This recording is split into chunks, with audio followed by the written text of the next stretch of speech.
수고 많으셨습니다. 네. 네, 먼저 제가 인사드리겠습니다.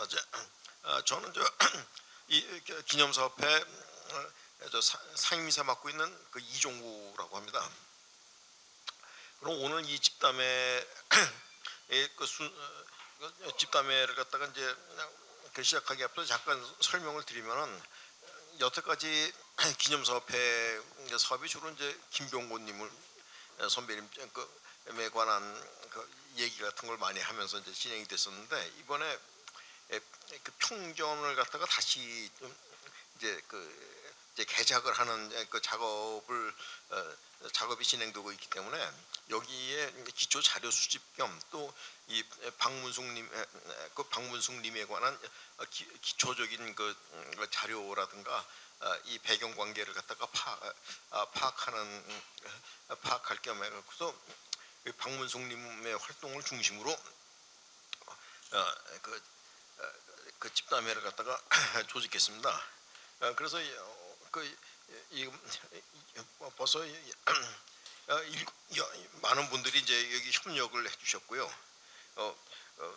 그래서 지금 우선 여는 말씀은 김학민 이사장님이 해주시겠지만은 그리고 여기 자료집이 있기 때문에 지금 여기를 갖다 쓸 수 있는 시간이 한정돼 있습니다. 그래서 한 분이 말씀을 하기 시작하면 이거 한 분 한 분이 뭐 밤을 새서 얘기해도 끝나지 않을 만한 화제긴 하지만은 이 대단히 죄송합니다만은 오늘 발언해야 되실 분이 6분이나 되시기 때문에 6분이 10분씩만 발언하시면은 1시간이고 15분씩 발언하시면 1시간 반이거든요.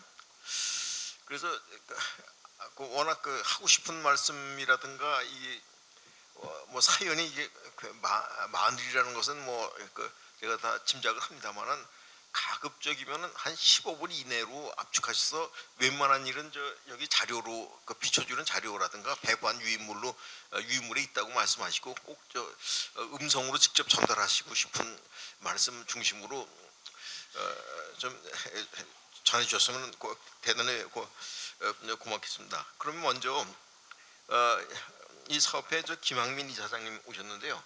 이사장님께서 잠깐 인사 말씀드리겠습니다. 안녕하세요. 김학민 이사장입니다. 저희가 이 집담회를 봄에 하겠다 이렇게 준비하면서도 사실 얼마나 여러분들이 박문숙 선생에 대한 이런 얽힌 이야기라든지 박문숙 선생의 활동 상황이라든지 이런 걸 해주실 수 있을까 해서 사실은 한편으로는 걱정도 됐습니다. 그런데 그 과정을 봤더니 오늘 더군다나 저 멀리 제주도에서도 오시고 그 다음에 광주에서도 오시고 우리 윤순여 선생님도 오셨네요. 이렇게 많은 분이 박문숙 선생에 대해서 또 그분의 삶과 활동이라든지 이런 부분에 대해서 이 글로 해고담을 써주시고 또 오늘 현장에서 또 말씀해 주시기 위해서 온 것에 대해서 저희 기념사업회를 대표해서 정말 감사의 말씀을 드립니다. 사실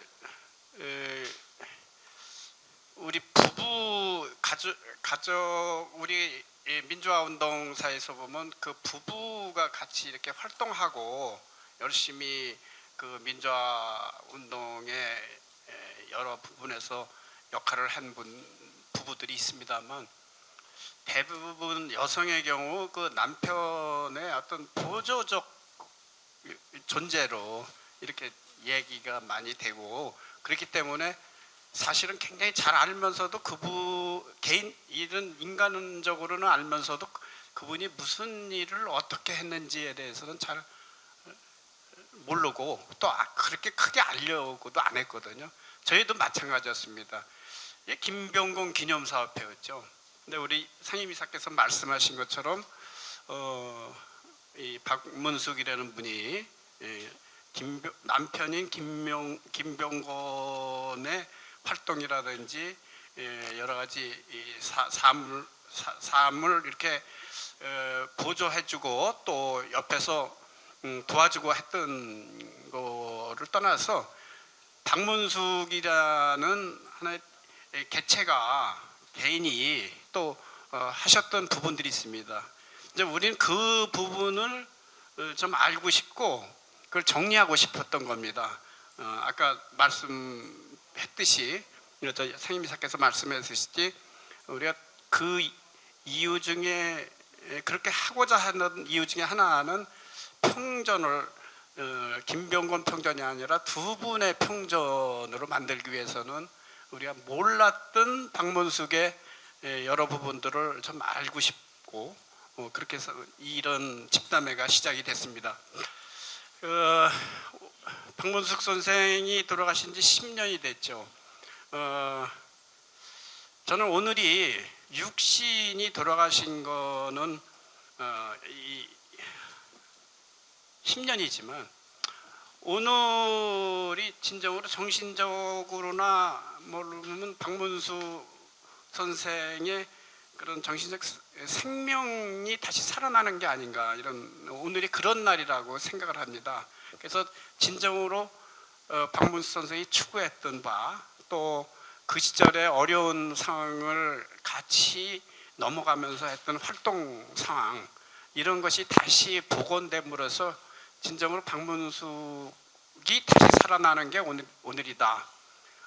돌아가신 건 10년 전이지만 오늘 다시 살아난다, 이런 생각을 하고 있습니다. 제가 대충 듣기로도 아직 자료를 천천히 보진 못했습니다만 박문숙 선생이 어려서부터 또 중고등학교 시절 우리 전혀 모르던 부분인데, 그리고 김병곤 선생과 결혼하기 전에 서울여대 시절, 또 결혼 후에 그 다음에 여러 활동을 한 걸 제가 들었을 때, 이분의 이 서사도 진짜 정말 대단하다. 우리가 김병곤, 박문숙 평전으로 이렇게 하고자 했던 것이 너무 그렇게 이렇게 생각한 것이 정말 틀린 게 아니었구나. 그래서 이 서사 좀 재미도 있고 어떤 때는 뭐 박문숙 선생의 어떤 결단과 희생 정신, 이런 거에 의해서 민주화 운동의 한 부분들이 채워졌다는 이런 느낌을 많이 받았습니다. 바로 이 박문숙 선생이 남긴 이 서사를 우리 시대의 가장 탁월한 문장가 중에 한 분인 우리 이렇게 하면 좀 김창희 선생이 이렇게 쓰게 됐습니다. 정말 너무 기쁩니다. 정말 민주운동가 희생되신 분 한두 분, 한 분 다 소중하겠지만 하여튼 이 평전으로 인해서 두 분의 이런 활동과 살아온 어떤 이런 흔적 같은 것이 잘 복원되리라고 믿습니다. 기대합니다. 네, 감사합니다.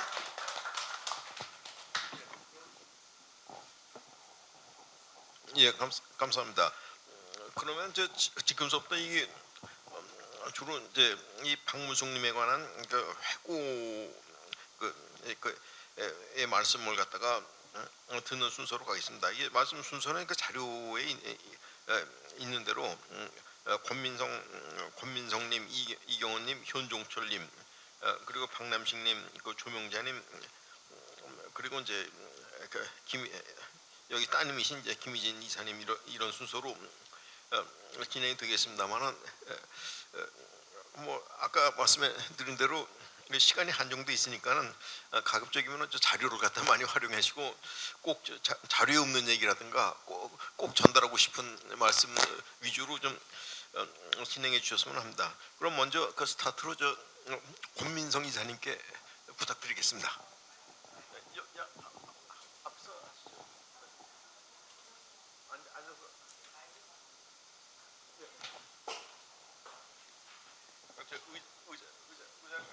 아니 그냥 할게요.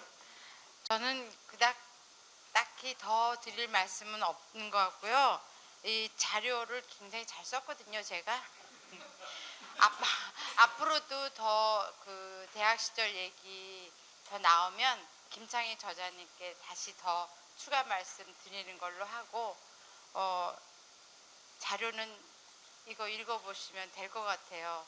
그리고 사실 그 중요도 그 박문숙 선배님의 그 일생에서 가장 중요한 건 대학 졸업 후의 일들이 더 많이 중요하고, 그래서 다른 분들께 더 기회를 드리고 저는 이만 하도록 하겠습니다.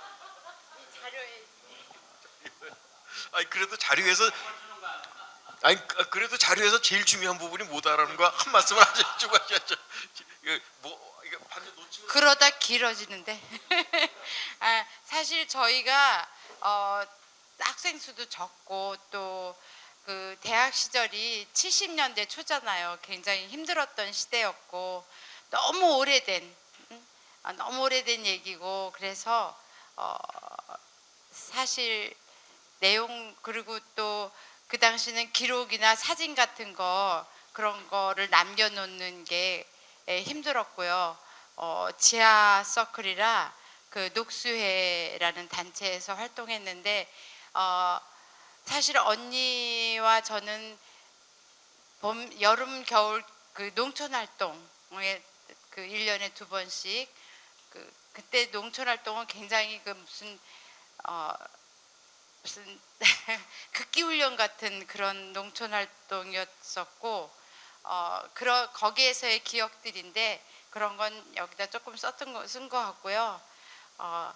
제가 생각할 때 그 녹수회라는 단체가 저는 처음 들어와서 굉장히 이상했고, 근데 그 문숙 언니의 그 따뜻한 배려, 그게 제 인생을 결정하게 해준 그런 계기가 아니었나. 그리고 이번 모임 오기 전에 낮에 약속이 있어서 친구들 만났는데 그 중에 한 사람이 문숙이 언니를 알더라고요. 그러면서 그분 그분 하면 그냥 품이랍니다. 그래서 맞아, 품이었어. 그 미소. 저는 그거만 말씀드리고 이만. 빨리 진행할게요. 예, 감사합니다. 예, 그럼 저 이경호님 이렇게 마이크를 넘기겠습니다.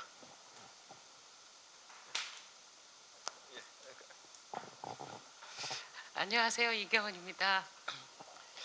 오늘 이제 박문숙 언니에 대한 그 추억들을 서로 모아보는 자리인데, 자료에 뭐 그 간단히 이렇게 쓰긴 썼어요. 네. 문숙 언니도 마찬가지고, 그때 당시에 우리 그 젊은 여성들이 민가협을 만들고 이렇게 활동을 하면서 누굴 도와주려고 하는 생각을 해본 적이 없어요. 그러니까 지 일은 지가 알아서 하고 다른 사람들을 돕느라고 이제 정신을 못 차리는 상황이어서, 여기 계시는 이제 뭐 김설희 언니나 뭐 조명자 언니도 마찬가지지만, 남편 때문에 뭐 남편 잡혀 있는 뭐 장안동을 간다, 뭐 그 남영동을 간다 그러면은 마침 같이 있던 사람이 같이 가주면 모를까 전부 혼자 갔어요. 그리고 이제 뭐 이제 나이 드신 어머니들 뭐 이런 분들이나 또 노동자들 뭐 어디서 무슨 일이 터졌다든가 그러면 이제 우리가 좀 몰려가서 같이 이렇게, 그거는 집단적으로 갔어도 우리 내부적으로 누가 뭐 일이 있다 그러면 따라가 본 적이 별로 없습니다. 그리고 뭐 지가 알아서 잘 하겠지 뭐, 그리고 서로 믿는 구석도 있고 그랬는데, 이제 제가 개인적으로 여기 자료에 쓰지 않았던 것들 중에 이제 자료에 쓴 것 중에 하나는, 아까 그 후배님이 뭐 품위 이렇게만 말씀하셨는데 저는 그게 되게 이해가 안 갔어요. 문수건이 늘 화장을 했어요. 우리 어렸을 때. 그러니까 우리 중에 아마 유일하게 화장하고 다닌 사람인지도 모르겠어요.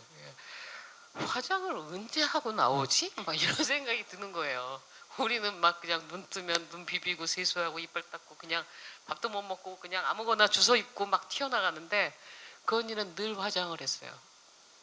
그리고 또 이해가 안 가는 것 중에 하나는 밤에 너무 피곤하니까 그냥 화장을 안 지우고 그냥 자요. 제가 그 집에서 많이 잤거든요. 이제 우리 아이가 밥을 잘 안 먹어서 희진이, 은희가 워낙 이제 그 굉장히 크기도 했고, 응?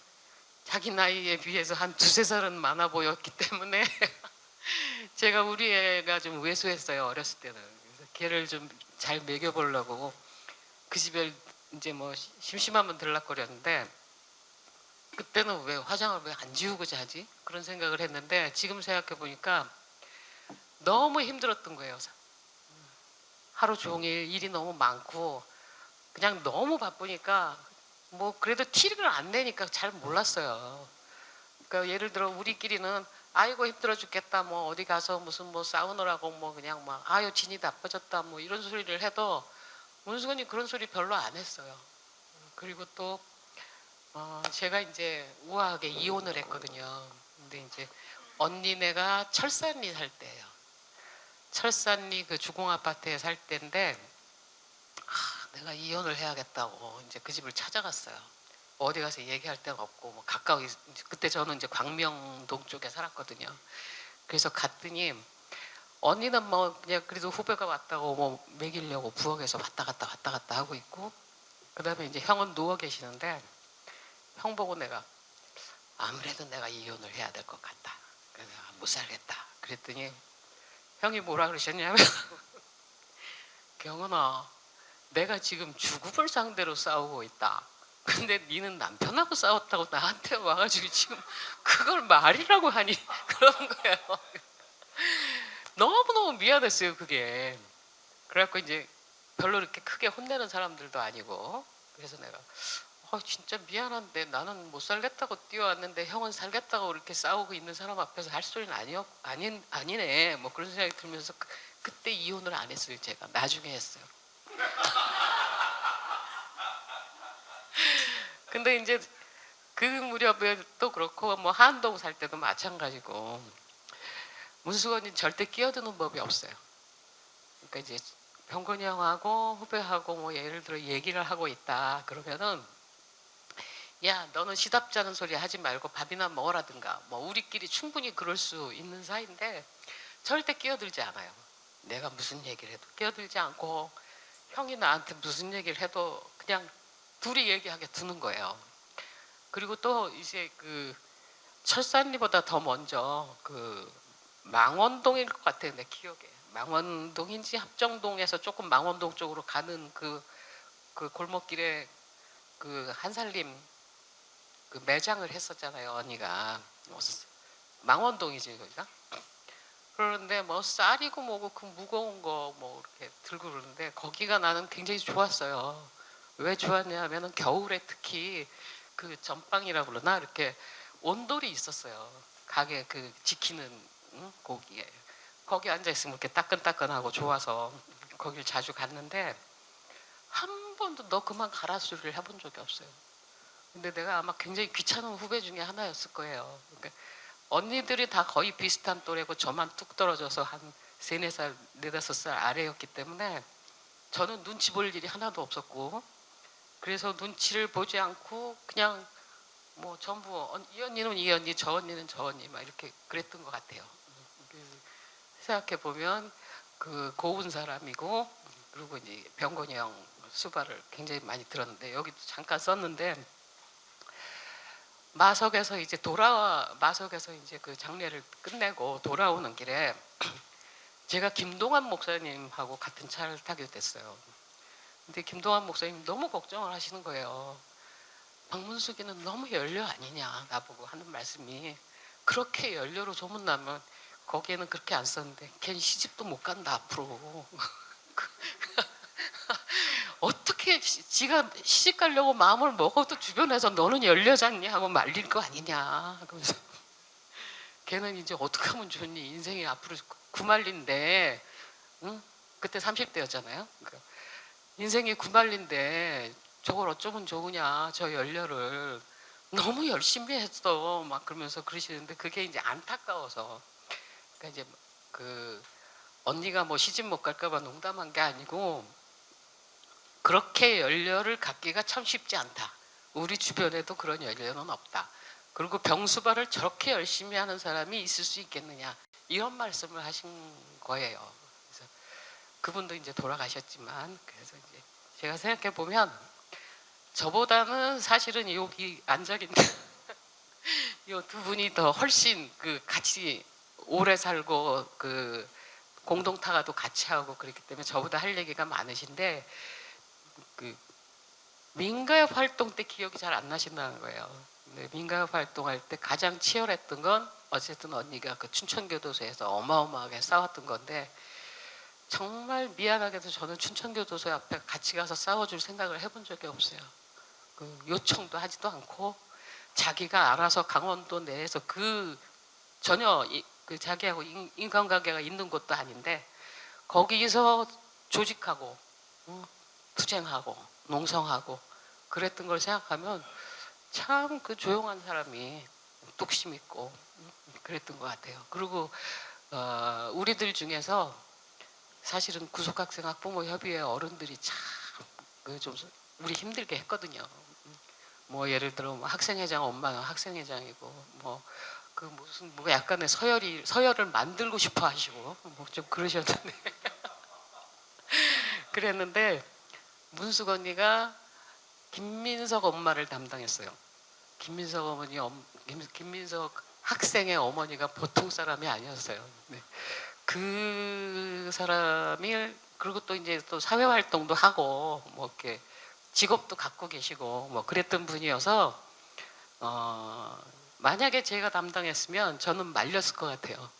끌려다니면서 오히려 잔심부름꾼이 되거나 아니면 대신 스피커가 돼주든가 아마 그렇게 끌려갔을 것 같아요. 근데 김민석 엄마가 속색인 게 별로 없잖아요. 크게 속색인 게 그게 문숙 언니가 담당했기 때문이라고 생각합니다. 고맙습니다. 예, 감사합니다. 이거 뭐 이거 한국사에 나올 그 중요한 그 비화를 갖다가 중요한 그 비화와 증언이었다고 생각합니다. 그러면 그다음에 그 현종철 님께 부탁드리겠습니다.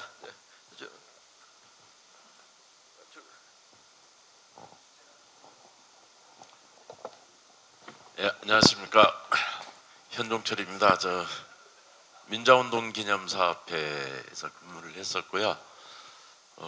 지금은 퇴임한 지 열 하루 됐습니다. 그래서 지금은 무소속입니다. 예, 우리 김학민 이사장님 오랜만에 뵙겠습니다. 우리 윤순재 이사님도 저희 같이 모셨던 선생님들이고. 네. 갑자기 연락이 받았어요. 임소린 선생님한테 요 사업을 하신다는 말씀을 듣고 내가 사실은 좀 기념사업회 관련돼서는 내가 말을 하는 게 맞겠다 이런 판단이 좀 들었습니다. 그래서 흔쾌히 제가 참석하겠다고 말씀을 드렸는데요. 그래서 막상 뭔가를 좀 써야 되는 입장에서 보니까 없어요. 기록들이 뭐 문자도 다 없어졌고 뭐 물론 문자를 많이 했던 기억은 없습니다만은 늘 같은 사무실에 있었기 때문에 늘 논의를 하는 이런 체제여서 뭐 남아 있는 건 없었죠. 사진 한 장 못 찾겠고 그래서 전화를 했더니 인사 담당자한테 우리 박문숙 관장님 그 입사하고 나하고 같이 활동했던 그 연도라도 좀 달라 해서 했더니 5년 2개월 활동을 기념사업회에 계셨었고 저하고는 2년 정도 있었습니다. 관장님으로 사료관장으로 계셨고 저는 사료팀장으로 있었고요. 그래서 뭐 저하고의 어떤 업무 상하관계 외에 뭐 남짓 3년 기간도 있었지만 사실은 기억에 남는 거는 예, 사료관에 있었을 때 예, 그 기억, 예, 그것이 주로 뭐 업무 관련된 일을 했었기 때문에 그 자료들만 있더라고요. 그때 했던 게 뭐냐면 그 4.5혁명 사료 총집을 만들어내는 일이었습니다. 자료집에 제가 사진을 이렇게 저기 첨부를 했는데요. 이거 책 한 권이 한 1000페이지가 더 돼요. 예.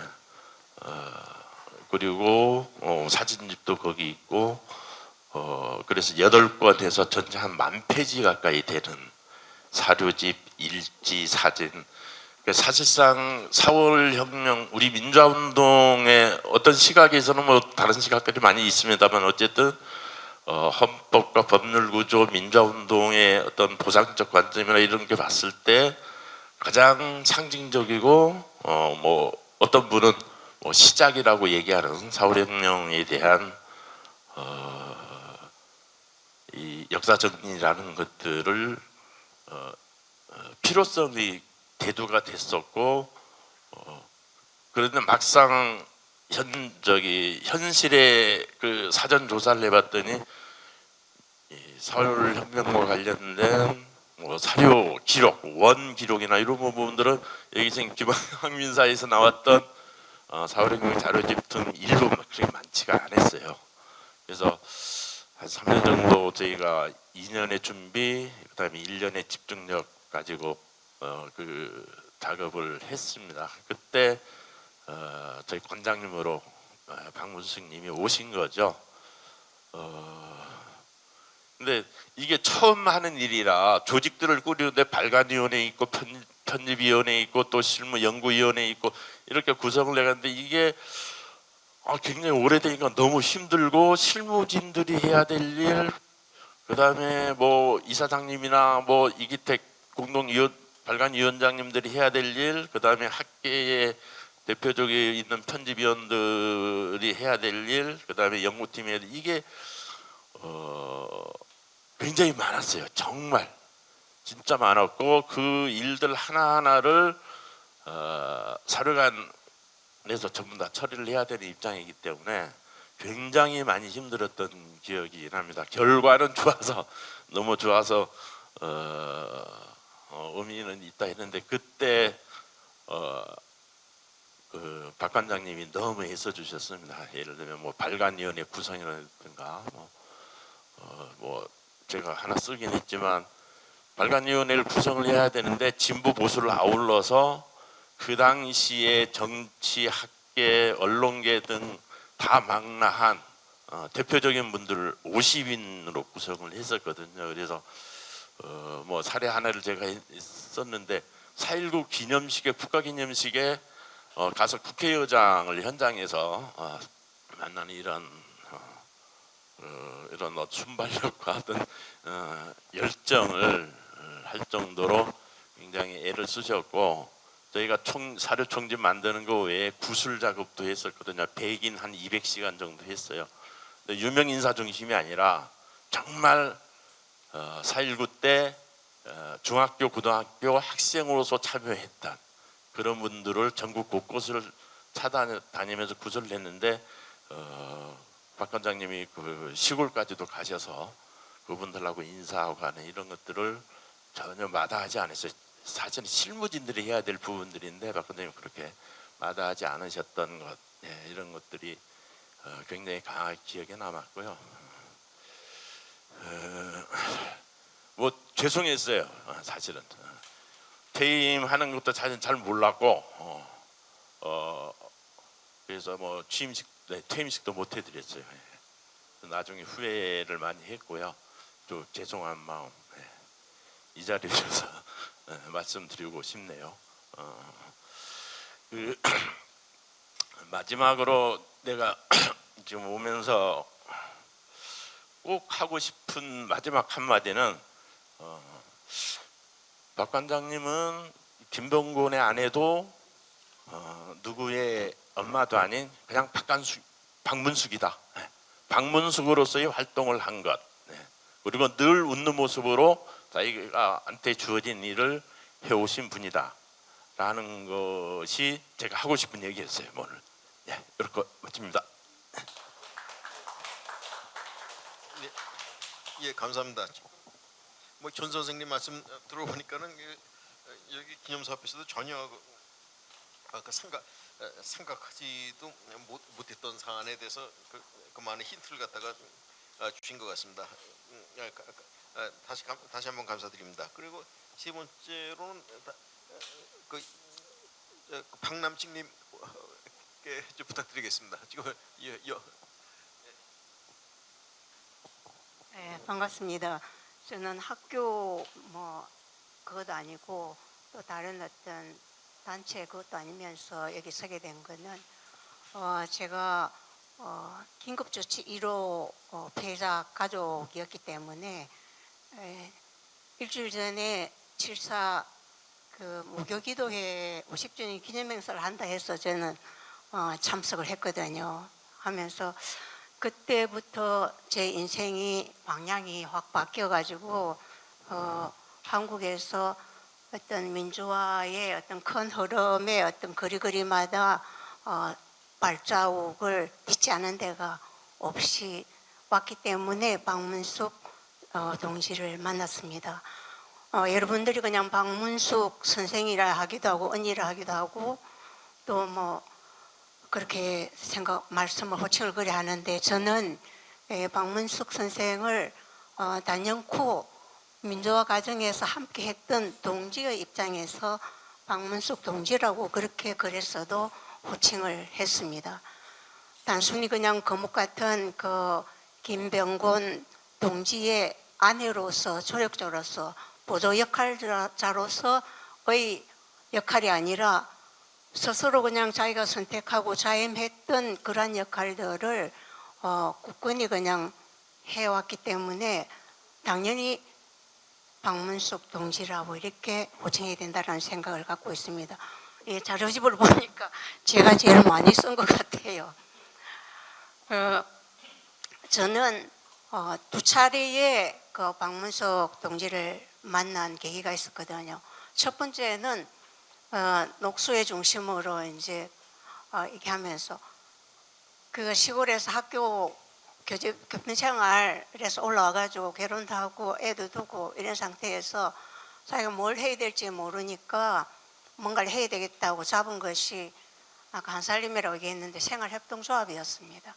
그래서 저는 생활협동조합이나 조합운동에 대해서 굉장히 전문가이기 때문에 도무지 될 것 같지도 않는 준비가 덜 된 상태에서 그 생활협동조합을 하겠다고 그렇게 해서 하여튼 저는 같이 활동을 했거든요. 그것이 오래 가지는 않았습니다. 오래 가지는 않고 왜냐하면 그게 전념할 수 있는 그런 상황이 아니었기 때문에 그래서 그것을 접기까지 저도 처음부터 끝까지 그 협동조합을 같은 조합원으로서 주자자로서 활동을 쭉 했던 그래서 여기서 많이 얼굴 익힌 분들이 있는 것 같습니다. 제가 기억하는 박문숙 동지는 저는 지금 기억력이 좀 많이 쇠퇴했습니다만은 한 4, 5년 전까지만 해도 74년도부터 여기 오기까지 역사의 구석구석을 낱낱이 머리에 기억하고 있었거든요. 뭐 최근에 한 4, 5년 사이에 많이 떨어지더라고요. 떨어졌는데 박문숙 동지를 만나서 일을 같이 하면서 이 사람의 어록을 만들어야 되겠다 이 생각을 여러 번 했습니다. 어쩜 그리도 사건 하나하나를 정확히 깨고 그에 걸맞는 한마디 한마디를 정확하게 적합한 단어를 구사하면서 처리를 하고 말을 뱉고 하는 그걸 같이 쭉 활동하면서 어록을 만들어야 되겠다는데 최근에 와서 그 어록에 대한 얘기들을 다시 되뇌이기에는 너무 이제 많이 망각이 된 것 같습니다. 그렇게 해서 이제 만났는데 두 번째 중요한 계기는 1987년도 12월 달에 우리가 노태우가 당선됐던 그 대선 때 구로구청에서 그 부재자 투표함이 부정 반출된다고 해가지고 그때 시민들이 모여가지고 여기 유동우 선생님도 계십니다만은 다 모여서 거기서 항의를 하고 이랬거든요. 시민 노동자. 그럼 지금 그 얘기를 하려고 한 건 아니고 그때에 김병군 동지가 오셔가지고 그 전에 옥에서 나온 지 얼마 안 됐기 때문에 지도부에서 이제 그때 뭐 민주정치 공정선거 감시본부 해가지고 전 국회의원이 이제 본부장을 맡고 막 각 지역에 조직을 하고 이랬을 때 구로 조직책을 제 남편이 했습니다. 그래서 구로구청에서 그 일이 벌어졌고 그러니까 성인으로서 인사로서는 그 김병군 동지와 김희선 동지 그다음에 윤석규 이렇게 해서 세 사람이 이제 주축이 돼서 김병군 동지들은 더 이상 이래 있으면 안 되니까 지도부에서 빠져나가야 된다라고 얘기했을 때 이런 학생과 이 노동자 여기 시민들을 두고 내가 어떻게 빠져나가냐. 그래서 김병훈 동지가 그때 빠져나가지 않고 선거 다음 날 18일 새벽에 엄청난 체류탄과 뭐 이런 것들 100골도 안 난입을 해가지고 진압이 됐습니다. 진압할 때 많은 사상들도 내고 우리가 파악이 안 돼서 많은 사람들이 행방불명됐다 그러고 막 그런 건데 그 얘기를 하려고 하는 건 아닙니다. 사료관에 다 그 저희가 갖고 있던 자료들이 다 넘어갔기 때문에 필요하면 거기에 다 구할 수가 있고 또 구로 항쟁에 관련된 백서를 우리가 발간하자. 이 사건이 묻히면 안 된다라고 해서 이제 5.5 공화국과 구로 항쟁 이래서 책도 사료관에 있을 겁니다. 그때 연행된 사람이 1034명이고 그로 인해서 구속된 사람이 208명, 저는 잊어먹지도 않습니다. 208명이고 그래서 구속가 된 사람이 그건 조금 헷갈리는데 115명인가 19명인가 그렇게 됐어요. 그러니까 너무나 많은 사람들이 갑자기 연행됐고 노태우가 당선되고 양김이라 그러죠. 김대중 그 당시 후보와 김영삼 후보가 서로 책임을 미루는 그런 순간에 이 사건이 엄청나게 큼에도 불구하고 묻혀지니까 이걸 어떻게 해야 되냐. 그러면서 이제 그때 축이 됐던 사람이 김병군 동지의 처죠. 박문수. 그 다음에 유동우 선생의 김옥수 선생. 또 서병훈이라고 있습니다. 그분의 또 약혼자 이정순 이런 네 사람이 축이 됐지만은 결론적으로는 박문수 동지와 저가 그 208명의 구속자와 관련된 부분을 처리를 하고 110명이 넘는 기소자들에 대한 재판을 같이 진행해야 될 그런 얘기를 조금만 하고 싶습니다. 처음에는 상황이 너무나 긴박하고 서울대학생이었던 양원태 군이 그냥 지금은 어른입니다만은 떨어져가지고 이제 안심불수가 되고 뭐 이랬던 그런 사건이었기 때문에 당시 소위 양김 양당이라고 하는 민주당과 또 통일민주당과 평화민주당 두 민주당이 그 선거로 인해서 이 사건이 생겼습니다만 아무도 그 패배의 늪에서 나올 수가 없어가지고 인권 변호사 하나 챙겨줄 수 있는 상황이 아니었습니다. 그래서 우리가 항의 방문을 이렇게 가고 근데 또 가족들도 보면은 김대중 선호자, 김영삼 선호자 대통령을 생략했습니다. 선호자들이 있어갖고 구속자 가족들도 막 싸우는 거예요. 그래서 그 싸우는 것을 잘 중재한 사람이 우리 박문석 동지입니다. 그렇게 해서 이제 우리가 지금은 전부 다 학생이고 시민이고 양당이고 도무지 그냥 움직이지 않으니까 박총철 동지 그 열사의 일주기가 88년도 1월 14일입니다. 1월 14일까지만 우리가 좀 버텨보자. 그때부터 NCC 인권위원회 가가지고 피해자 가족 협의회를 구성해서 철야 농성에 이제 들어갔거든요. 철야 농성에 들어가면은 별별 사람이 다 있는 것들을 이렇게 잘 정리하고 이렇게 끌어내고 하는 그런 능력, 탁월한 능력이 우리 박문숙 동지한테는 있었습니다.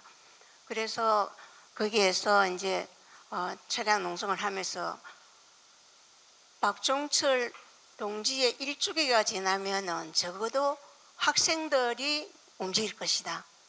학생들이 움직이면은 어른들도 움직일 것이다. 그때 제가 어떤 생각을 했냐면은 어른들이 해야 될 일을 학생들이 움직이도록 기다려야 된다는 그 현실 자체가 그때는 저도 좀 젊었는데 굉장히 한심했습니다. 한심했는데 어쨌든 그렇게 하고 그때부터 철야 농성에 들어가서 쭉 하면서 홍보하고 또 뭐 계속 기자들 오면 인터뷰하고 뭐 이런 것들 해서 해외까지도 전부 다 알 수 있도록 그렇게 이제 했거든요. 그랬는데 이제 그런 과정이 끝나고 나서 이제 14일, 16일 되니까 연대에서 또는 서울대에서 학생들이 박종철 추모 기념 사업회를 기념 대회를 하고 17일 날 그것을 받아가지고 저희들이 그룹 항쟁을 그 피해자들을 고발하는 그런 그 집회를 명동성당에서 저희들이 했습니다.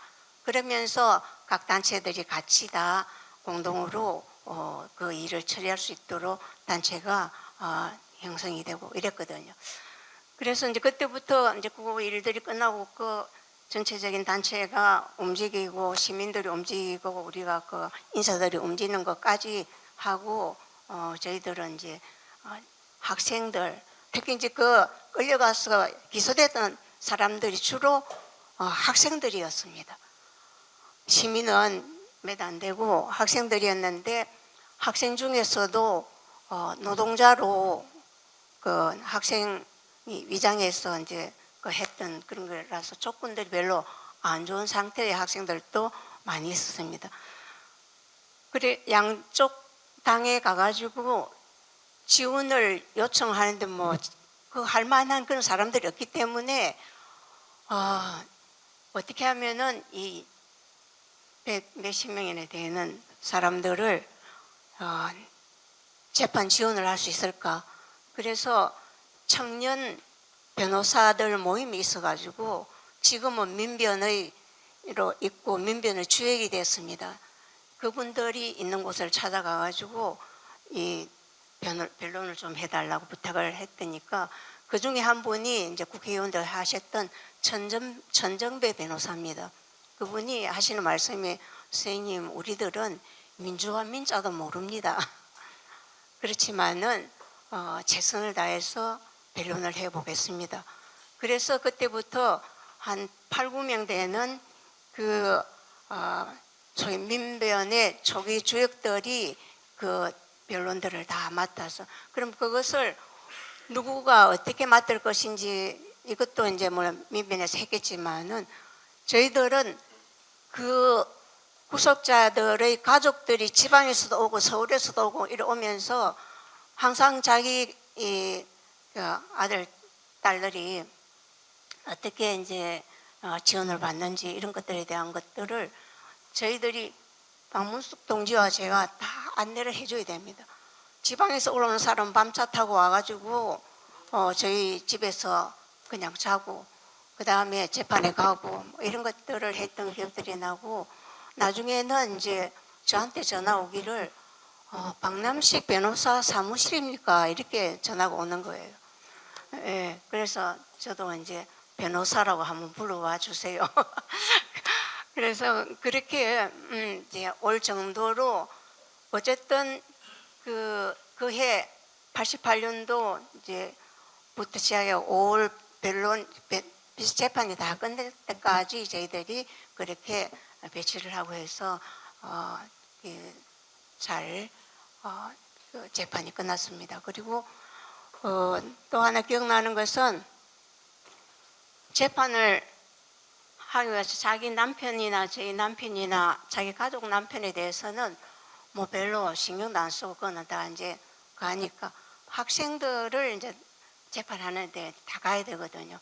그리고 학생이면서 노동운동을 했던 사람들 가족들한테 알리지도 못해요.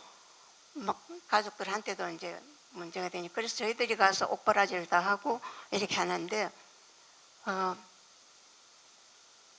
한 번은 이쪽 재판도 가고 저쪽 재판도 가는데 서대문에서 이제 있는데 언니 저는 박문석보다 훨씬 나이가 많습니다.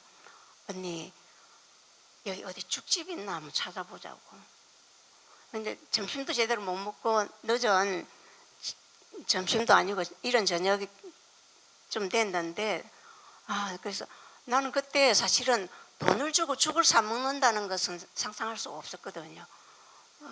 밥 사 먹기도 힘든데 뭐 물 들어간 죽을 그래서 한번 찾아보자 이래가지고 이제 내가 그때부터 이제 지금 와서 후회하는 것이 그때부터 뭐 밥 한 끼가 씹어가지고 넘어갈 수가 없는 정도로 자기 몸의 상태가 별로 안 좋고 이런 것들을 모르고 그냥 지나왔던 게 참 안타깝다라는 그런 생각이 듭니다.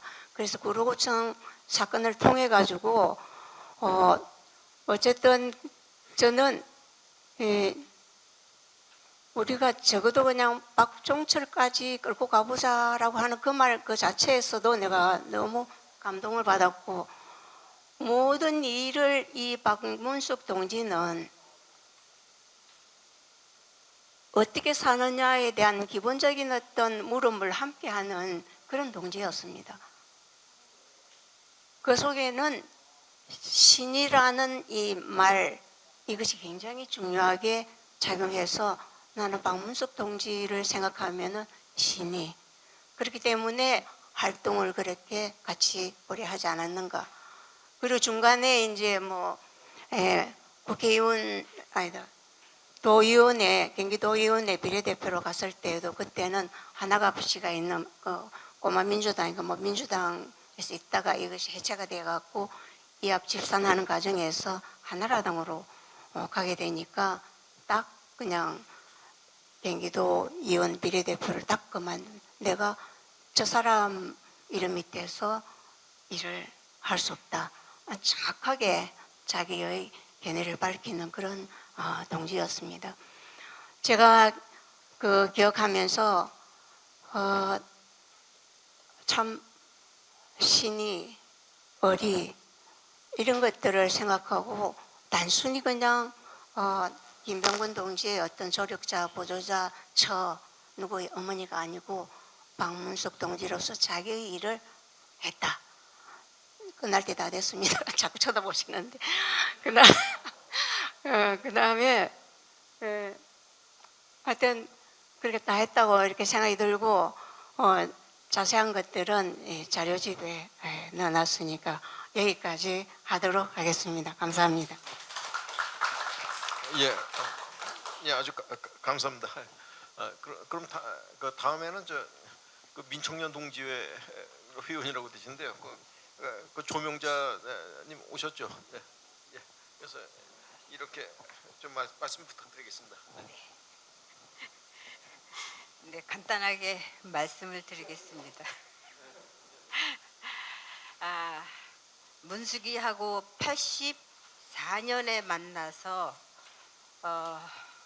84년에 만난 인연인데 그 철산동 한동에서 이제 서리하고 셋이 이렇게 살았기 때문에 정말로 밤낮으로 엄청나게 수다를 떨고 살았어요. 이제 뭐 안 하는 말이 없이 다 그랬는데 저는 문숙이 하면은 한 번도 그 모진 일을 겪으면서도 한 번도 우리 앞에 우리 그 별 뭐 못할 소리가 없는 우리 앞에서 한 번도 약한 모습을 보인 적이 없고 눈물을 보인 적이 없어요. 늘 의연하고 오히려 우리가 이제 남편도 없는 과부 문숙이한테 서방 욕을 하고 흉을 보고 막 이제 이러면 이제 문숙이는 또 이 민청년이나 이런 민청년 남자들 아주 졸로 봐요. 우리도 졸로 보고. 이렇게 그런데 졸로 봐요, 진짜. 예. 근데 저는 그거에 대해서 100% 수긍했어요. 왜냐하면 김병건 같은 사람하고 살았으니까 네가 다른 남자들은 다 졸로 보이겠지. 당연하다. 이렇게 생각이 들었어요. 근데 문숙이가 얼마나 대범하고 위연하고 처음에는 쟤는 왜 저렇게 속말을 안 하지? 속말을 안 했어요. 빙빙 돌려서 한번 쿡쿡 찔르지만은 자기 속 얘기를 안 했어. 우리한테도. 그래서 전 크렘린이냐 이러고 이랬거든요. 그랬는데 제가 정말로 놀랐던 거는 구로구청 들어갔을 때예요. 우리가 그 구로구청하고 철산동 이제 다리만 넘으니까 왔다 갔다 하는 데니까 그 병건 씨가 그렇게 만신창일이 돼서 나왔는데 그걸 맡았어요. 그걸 맡으면 빤한데 잡혀가고 구속되고 이건 빤한 건데 나온 지 몇 달 안 된 사람을 거기다 들여 밀었어. 운동권 동지들이, 선후배들이, 그 잘난 사람들이 김병건을 거기다 들여 그 구청에다가 책임자로 놨어요. 총책으로 그야말로. 그런데 문숙이가 한 번도 우리한테 이제 서리하고 셋이서 왔다 갔다 하면서 뭐 뭣도 갖다 주고 뭐 옷도 갖다 주고 뭐 먹을 것도 갖다 주고 막 이러고 왔다리 갔다리 했는데 저는 문숙이한테 너무너무 미안했어요. 서리는 이제 지 남편도 죽었으니 그랬으니까는 뭐 쟤는 당당하고 나는 서방이 살아 있는데 그것도 민통년에 같이 그 일을 하면서 지가 들어가야지 어떻게 김병건을 거기다 집어넣냐. 그러니까 문숙이한테 너무 미안했어요. 죄 짓는 것 같았었어. 정말로. 근데 문숙이를 한 번도 표현을 안 하더라고요. 그러니까 표정에 안 나타나. 표현이 아니라 표정에도 정말 원망과 그 분노와 이런 표정이 안 나타나. 그래서 내가 얘는 정말 대단한 사람이구나. 어떻게 이랬을까? 나 같으면은 막 씹었을 거야. 무슨 놈 하면서 욕을 바가지로 하고 우리 서방 또 이렇게 의도 터지고 나온 서방을 여기다 갖다 하고 저것들은 발 뻗고 자냐 이러고 했을 거야.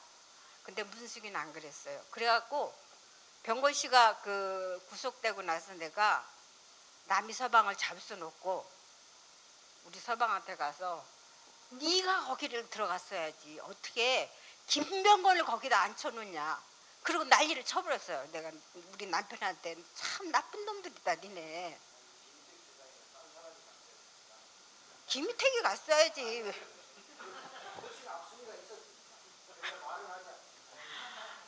아니 그리고 내가 그 뻔히 알아요.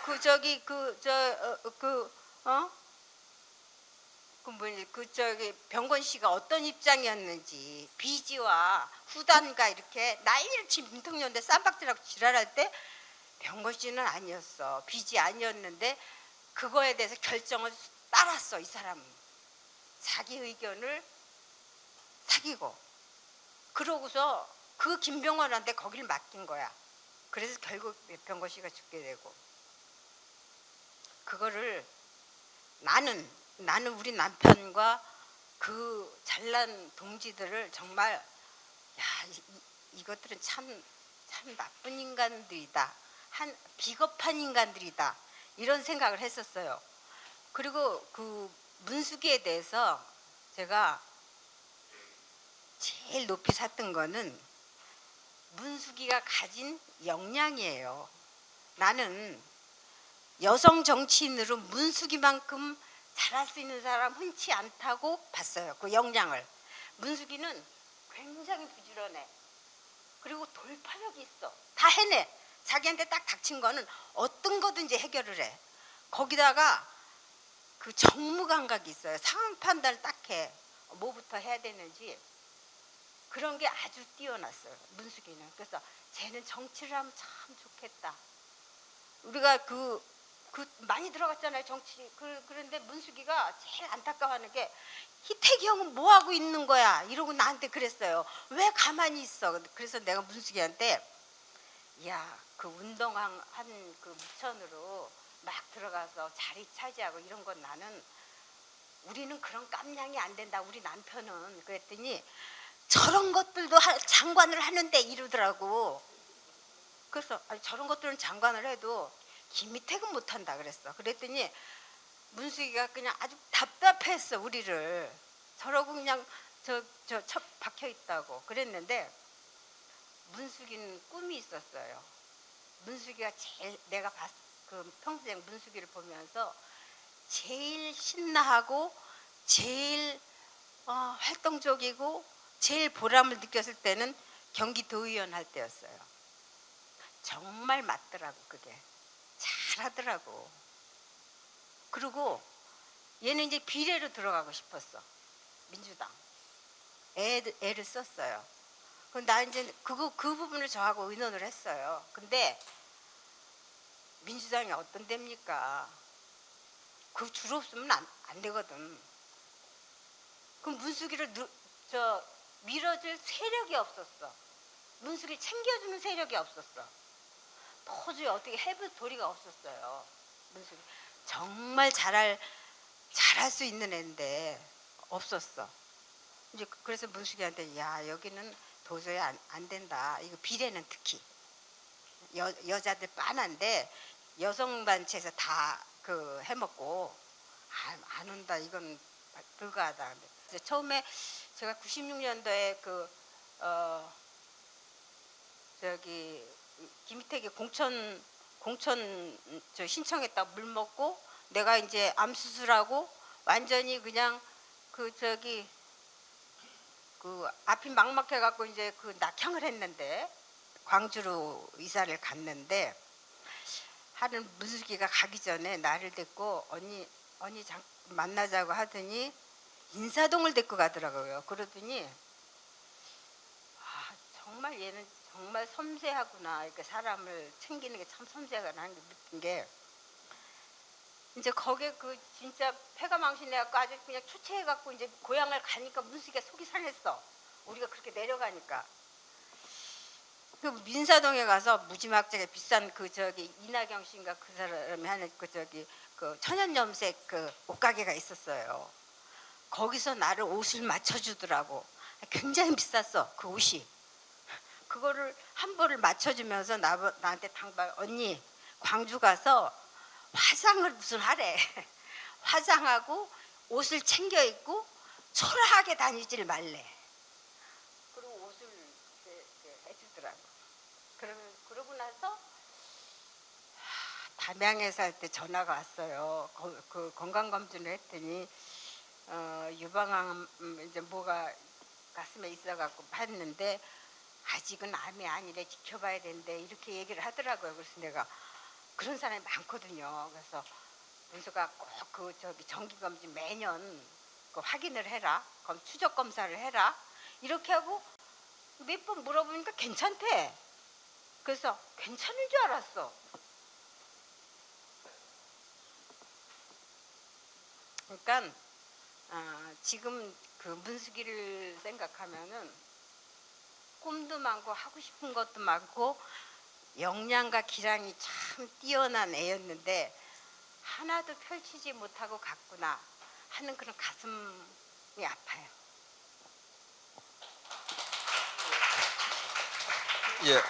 예, 감사합니다. 보내주신 그 원고는 아주 간략했는데 원고의 그 적지 못한 아주 귀중한 말씀들을 갖다 너무 많이 해주셔갖고서 이건 저희들이 그 녹취를 갖다가 반드시 풀어갖고서 역사적인 기록을 갖다가 좀 남겨야 될 것 같습니다. 특히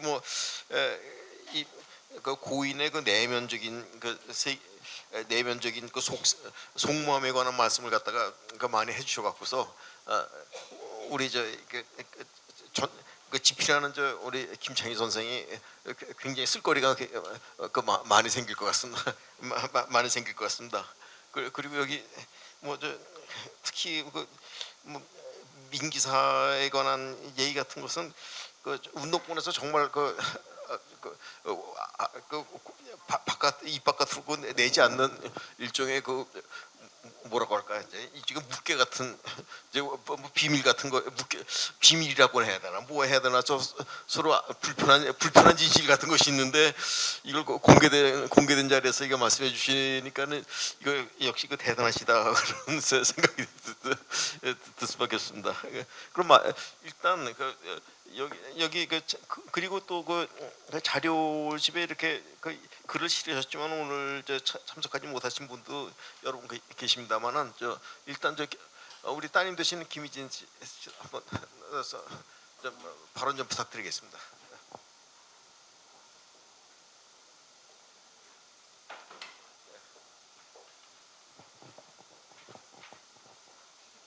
안녕하세요. 큰딸 김희진입니다. 처음에 이 자리를 좀 제안을 받았을 때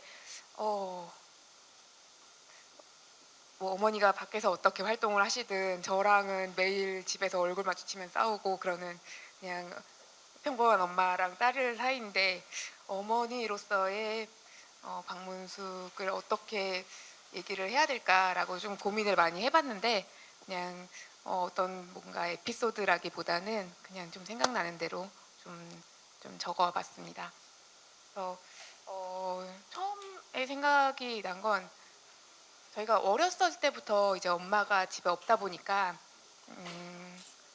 본격적으로 이제 엄마랑 뭔가 기억이 난다라고 하는 건 이제 오히려 좀 아버지가 돌아가신 다음에 이제 계속 그 전에는 이제 병간호 때문에 이제 일주일에 한두 번 저희가 이제 병원에 갔을 때 좀 뵙고 그랬는데 그 이후에는 이제 엄마가 일을 하면서 그래도 퇴근을 하면 집에 들어오게 되니까 한 12시, 1시쯤에 돼가지고 이제 녹초가 돼서 들어오면 그때 뭐 아까 이제 다들 말씀하셨듯이 엄마가 늘 정장을 입고 구두를 신고 이러고 다녔기 때문에 그때 저희가 복도식 아파트에 살았는데 엘리베이터를 이렇게 내리고 나면 그 또각또각 소리가 늘 이렇게 들렸거든요. 그러면은 이제 엄마가 열쇠 꽂기 전에 저희 기다리고 있다가 이제 먼저 나가가지고 이제 문 열어주면 엄마가 이제 말씀하신 걸로 이렇게 들어보면 되게 담도 크고 그럴 것 같지만 되게 겁이 많아요. 그래가지고 되게 깜짝 놀라는 그 모습을 보면서 늘 이렇게 그거 보려고 제가 기다렸던 그런 기억이 있고요. 그리고 어릴 때 저희가 그 국민학교 다닐 때는 매년 이제 호구조사를 했는데 뭐 부모님 학력이라든지 뭐 집안 뭐 본적이라든지 뭐 가훈 이런 걸 하는데 저희가 딱히 이렇게 썰만한 가훈이 있지는 않았어요.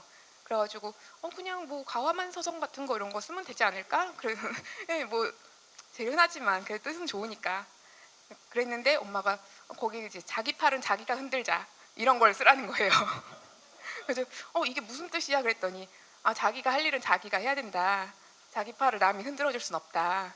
제가 그때는 되게 이렇게 성격도 좀 소극적이고 좀 내성적이고 그런 성격이어서 좀 엄마 얘가 좀 독립성을 좀 길러야 되지 않을까라는 생각에 그렇게 말씀을 해주셨던 것 같고 그리고 이제 앞에서도 좀 이렇게 말씀하셨는데 엄마 성격에서 제일 큰 부분이 사실 저는 오지랖이라고 좀 생각을 해요.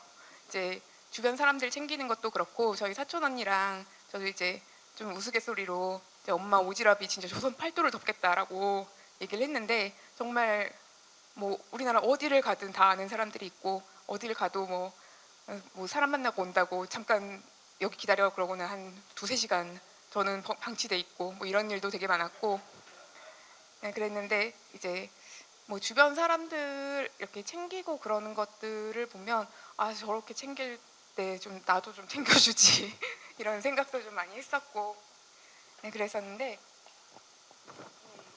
이제 그 얼마 전에 이제 이걸 좀 준비를 하면서 어머니 그 어릴 때 그 친구분들을 좀 찾겠다고 그 영주에 있는 그 친구를 좀 찾았었는데 여기까지 나와서 이제 해주실 만큼의 그런 말씀은 없다고 하셔가지고 그냥 전화 통화만 좀 했었는데 이제 어릴 때도 그런 주변을 되게 잘 챙기고 그랬다고 하더라고요. 이렇게 고등학교 때 뭐 학비를 내지 못하는 친구가 있어가지고 그 친구의 뭐 학비를 본인 이제 받아온 학비로 대신 내주고 본인 집에 가가지고 혼나고 다시 받아오고 뭐 이런 일도 있었다고 하고 그리고 어릴 때 제가 들은 기억으로는 뭐 도시락을 못 사오는 친구들이 이제 학교에서 이제 제공하는 옥수수 가루로 뭐 찌는 빵을 이렇게 점심 대신 먹고 그런 게 있는데, 이제 엄마가 싸온 도시락을 그 친구들한테 주고 그 옥수수 가루 찐빵을 이제 먹었던 기억들이 있다. 근데 이제 그게 되게 좋았다라고 얘기를 했는데, 이제 엄마 생각에는 분명히 도시락을 주고 싶어서 그렇게 했을 텐데, 그렇게 말하지 않고 이제 옥수수 가루 찐빵을 자기가 먹고 싶었다라고 말하는 게 되게 그 엄마 성격을 좀 나타내주는 그런 에피소드지 않을까라는 생각이 들었고요.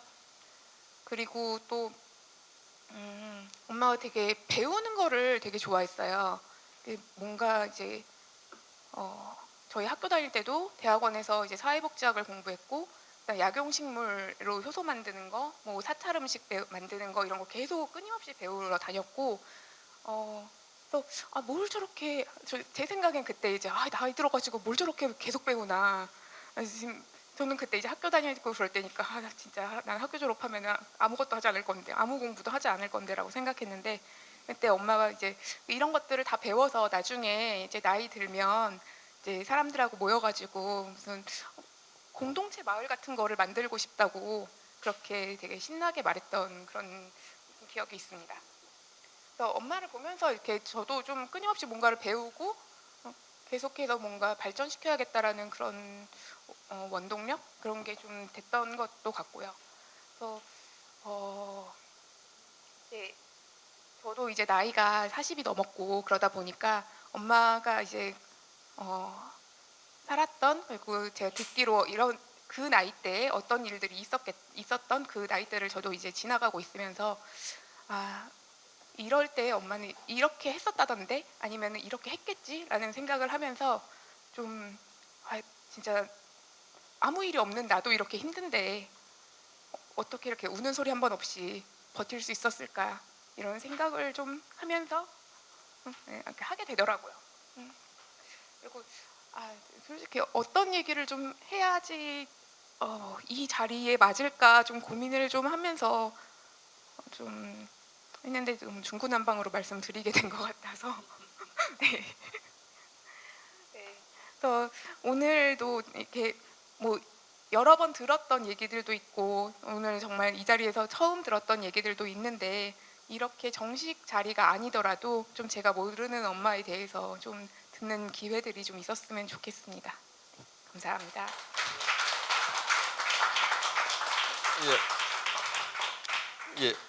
예, 감사합니다. 그럼 이정으로 뭐 이게 예정됐던 이제 발언은 일단 끝나고 자유발언 순서로 들어가겠습니다만은, 뭐 지금 이 회의를 갖다 언제까지 쓸 수 있죠?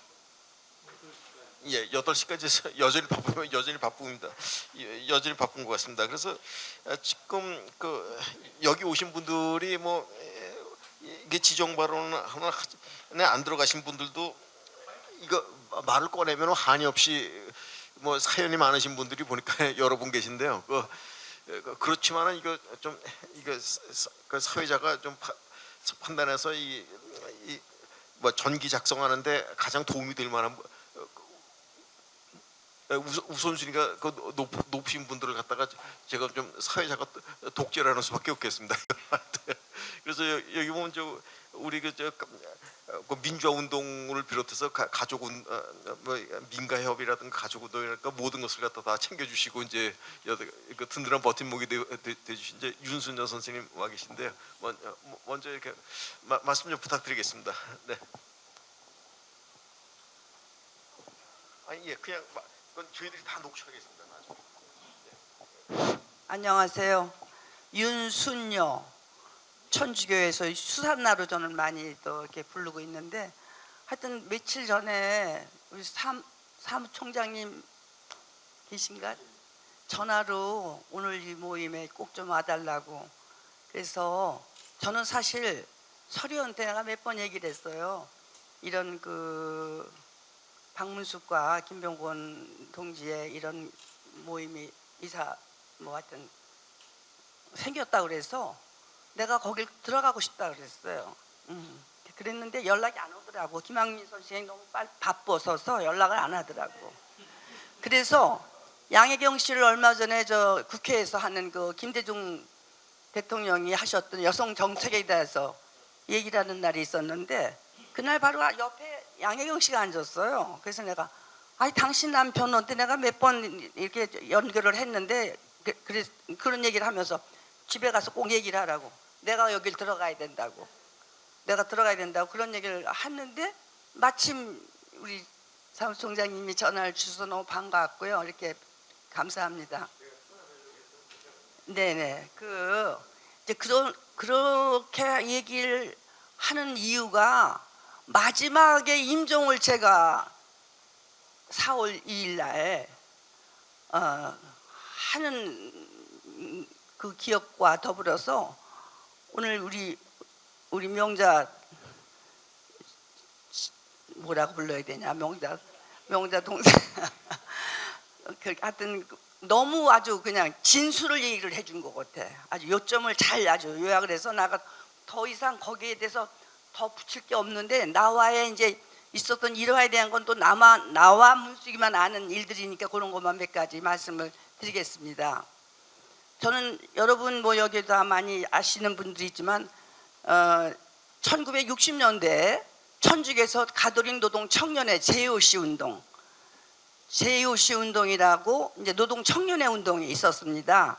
그 JOC 운동을 통해서 교회와 사회를 알게 됐어요. 그게 저의 20대죠. 그렇게 하면서 그 당시에는 여기 우리 저기 유동우 선생도 와 계시지만 아무튼 산업선교회 산선이라고 그러고 산선과 JOC만 들어가면은 아무튼 두 빨갱이 단체라고 얘기를 많이 했죠. 뭐 회사가 망한다고 막 그렇게 하여튼 60년 70년대를 지나면서 이제 그 운동을 했는데, 그때는 내가 박문숙 씨를 많이 못 만났고, 그 김병곤 동지가 그 87년 6월항쟁 아까 박남희 선생 얘기할 때 저도 그 6월항쟁 구로구청 사건 때 가가지고 도둑 맞은 선고를 하면서 그 밤에 나왔던 여러 가지 기억들이 아주 많이 정말 주마등처럼 지나가는데, 아무튼 그것에 책임자를 갖다가 김병호 씨를 시켜가지고 결국 위암이 걸려가지고 서울대병원에 있다는 소리를 듣고 제가 찾아갔던 기억이 나요. 가가지고 진짜 뭐 할 말도 없고 우린 너무 그냥 마음이 아프고 그렇게 해서 90년대를 이제 지내면서 그때 이제 다시 그 박문숙 씨를 만나면서 80년대에는 여러 번 이런저런 모임에서 만나죠. 여기 지금 이력서에 잘 나와서 민가협 창립대회 이런 민가협 활동하고 민주화 유가족 이런 거를 이제 할 때 저는 노동사목을 80년대 하면서 유가족 협의회가 저희 사무실에서 처음에 이제 얘기가 됐었어요. 18살 송강영 어머니랑 뭐 여러 그런 분들이 하여튼 이런저런 관계 때문에 이제 문숙이하고는 자주는 못 만났지만 다 그 큰 그 속에서 만나고 있었는데, 그리고 경실련 할 때 신당동에서 했던 것 같아. 그래서 거기서 또 한번 만났고 이제 이렇게 하다 본격적으로 제가 문숙이를 만나게 된 게 1998년도예요. 여기 도의원 끝나자마자. 저는 도의원을 한지도 몰랐어요. 그때 서로가 못 만났을 때니까. 근데 제가 대학원을 이제 사회복지학 공부를 한다고 또 누가 강남대학에 우리 후배들이 나한테 언니가 꼭 같이 공부를 하자고, 언니가 안 들어가면 안 되겠다고. 그래서 난 이제 공부는 끝났어, 무슨 공부를 더 하냐 이제 그러고 그랬는데, 하여튼 그 우리 친구들이 몇 명이 얘기를 하는 바람에 강남대에서 시작한 그 MSW라고 그래가지고 미국의 사회복지대학 사우스캐롤라이나 유니버시티 사회복지학 공부를 하게 됐어요. 그래서 가서 등록을 하고 있는데 박문숙이가 나타난 거야. 그래서 서로 반가워가지고 막 하여튼 그렇게 하다가 2년 동안 같이 대학원 공부를 같이 하면서부터, 그러니까 저는 구체적으로는 98년도부터 박문숙과의 그 삶이 시작된 거예요.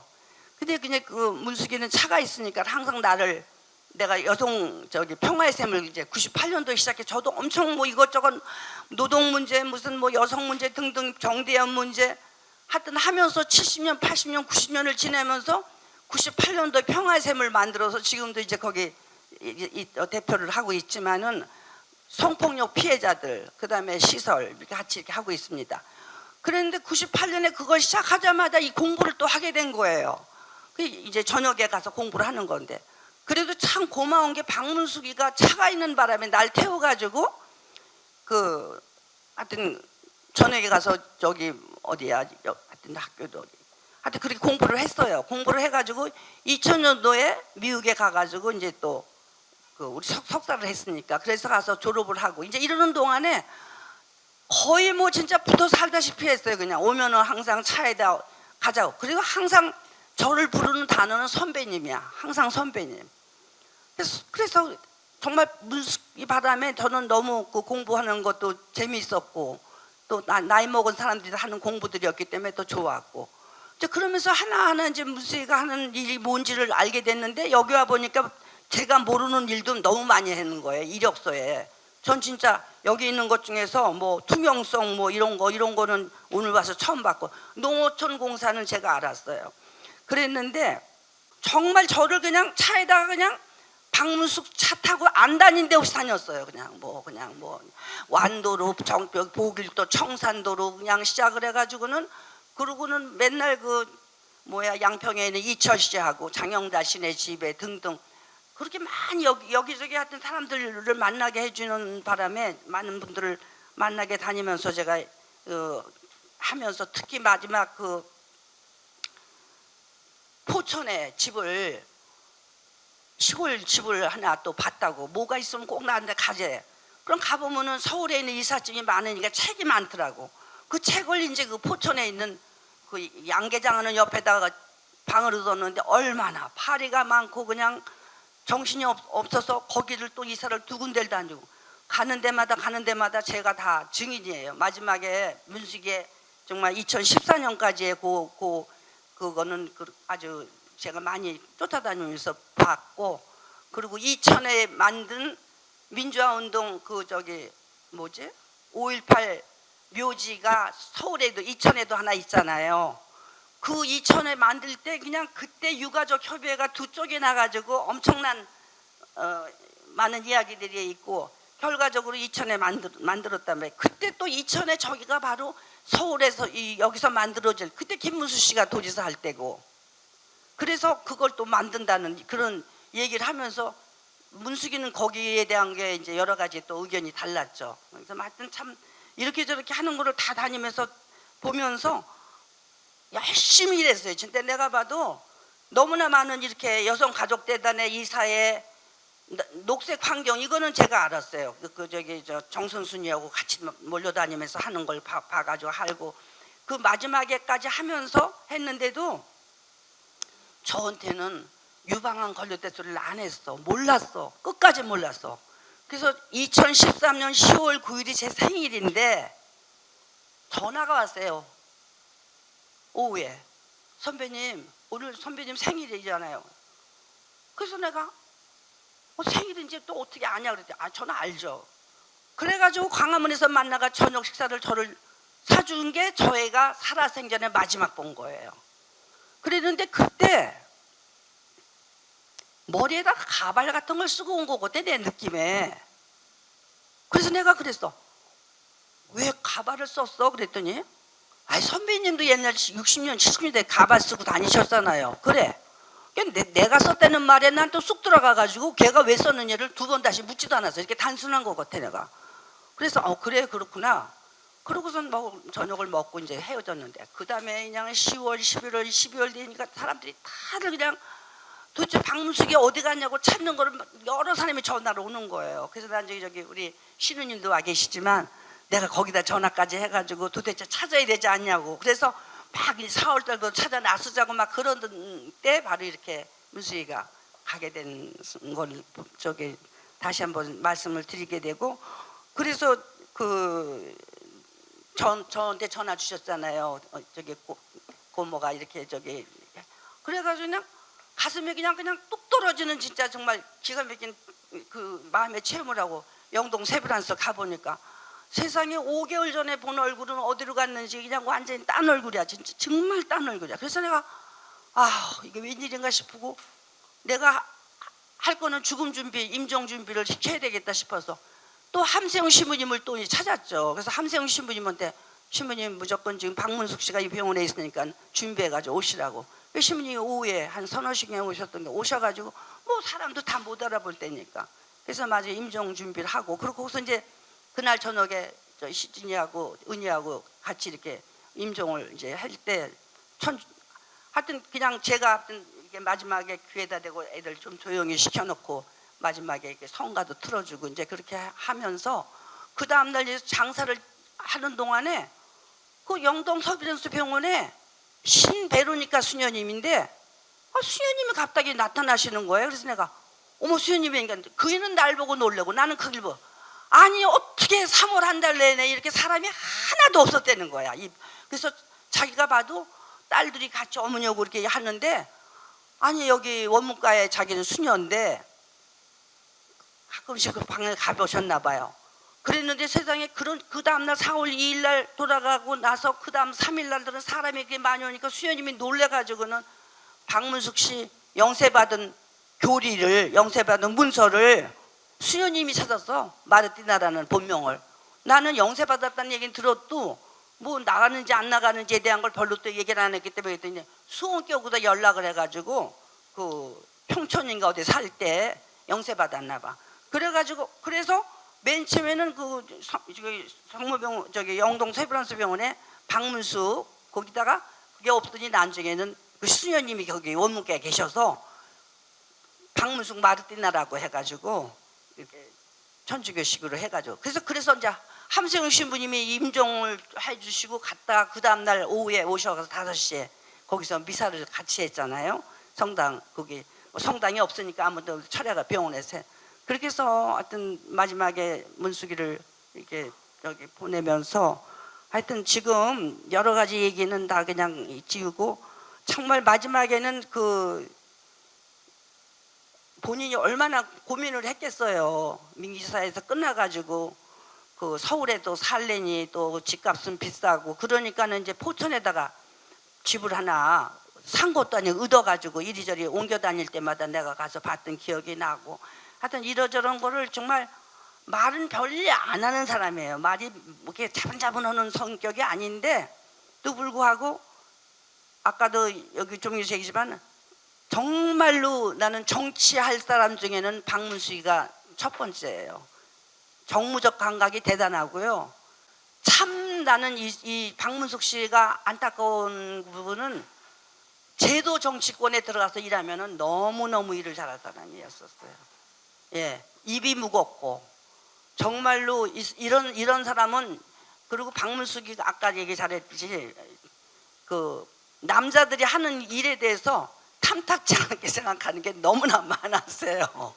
예, 많았어요. 굉장히 많았어요. 자기가 볼 땐 정책적 대안도 없고 여러 가지 그리고 맨날 저녁에 술 먹으러 몰려다니고 자기 그게 너무 싫었다는 얘기를 많이 했거든요. 근데 어쨌든 그런 등등을 보면서 민주화운동 기념사 앞에서 와서 계시지만 하여튼 그런 것들이 많이 있었고 본인이 원했던 걸 못하다 보니까 자꾸 몸에 병이 들었던 것 같아요. 지금 생각하니까 누구처럼 가서 막 욕하고 싸우고 또 이런 형이 아니잖아. 이런 사람들은 절대 암에 안 걸려요.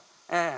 말 담고 그냥 이렇게 하는 형들이 다 안으로 담기 때문에 이게 병이 걸려가지고 지금 이렇게 됐다고 저는 생각이 들어요. 이건 하여튼 제 나름대로 그냥 얘기해. 그래서 하여튼 정말 너무 좋은 친구를 일찍 이렇게 보냈던 것에 대해서 미안하기도 하고 난 민기사 그 거기에 왜 그렇게 그냥 내가 열을 올려가지고 신부님한테 막 그냥 영광입니다 소리만 외쳐가면서 그렇게 일을 하게 그때 한창 저기 하나는 중국가 있었고 그렇지 시진이 중국에 갔었을 거야 아마 그때 그렇고 다 아이들 공부 많이 할 때니까 나름대로 생각을 난 또 한 거지.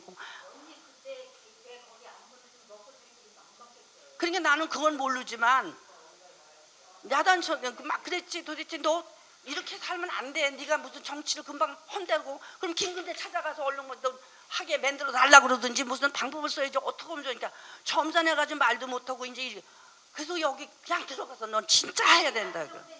얼마나 그래서 내가 아주 그것만 소리 질렀어. 정말 우선 애들 키울 때까지는 네가 일을 해서 돈을 받는 데가 월급이 있어야지. 내가 보면 여기저기 다니는 것 같긴 한데 그게 없는 것 같다. 내가 막 그랬어. 근데 지금 보니까 그게 다 드러나네. 여기 이력서에. 이상입니다.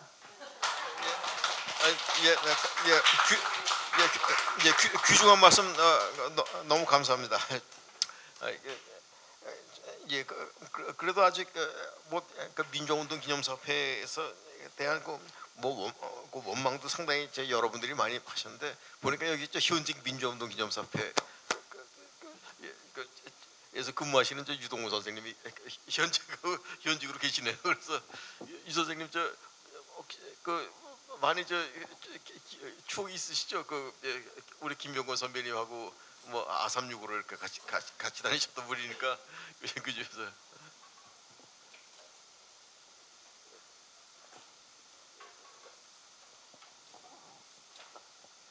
예. 우리 김병곤 선생하고 박문숙 선생하고 그 인연이야 좀 깊었습니다만은 오늘 제가 그 얘기를 말을 좀 이게 압축해서 하는 그 재주가 없어가지고 시작하면은 그냥 밤을 샐 것 같고요.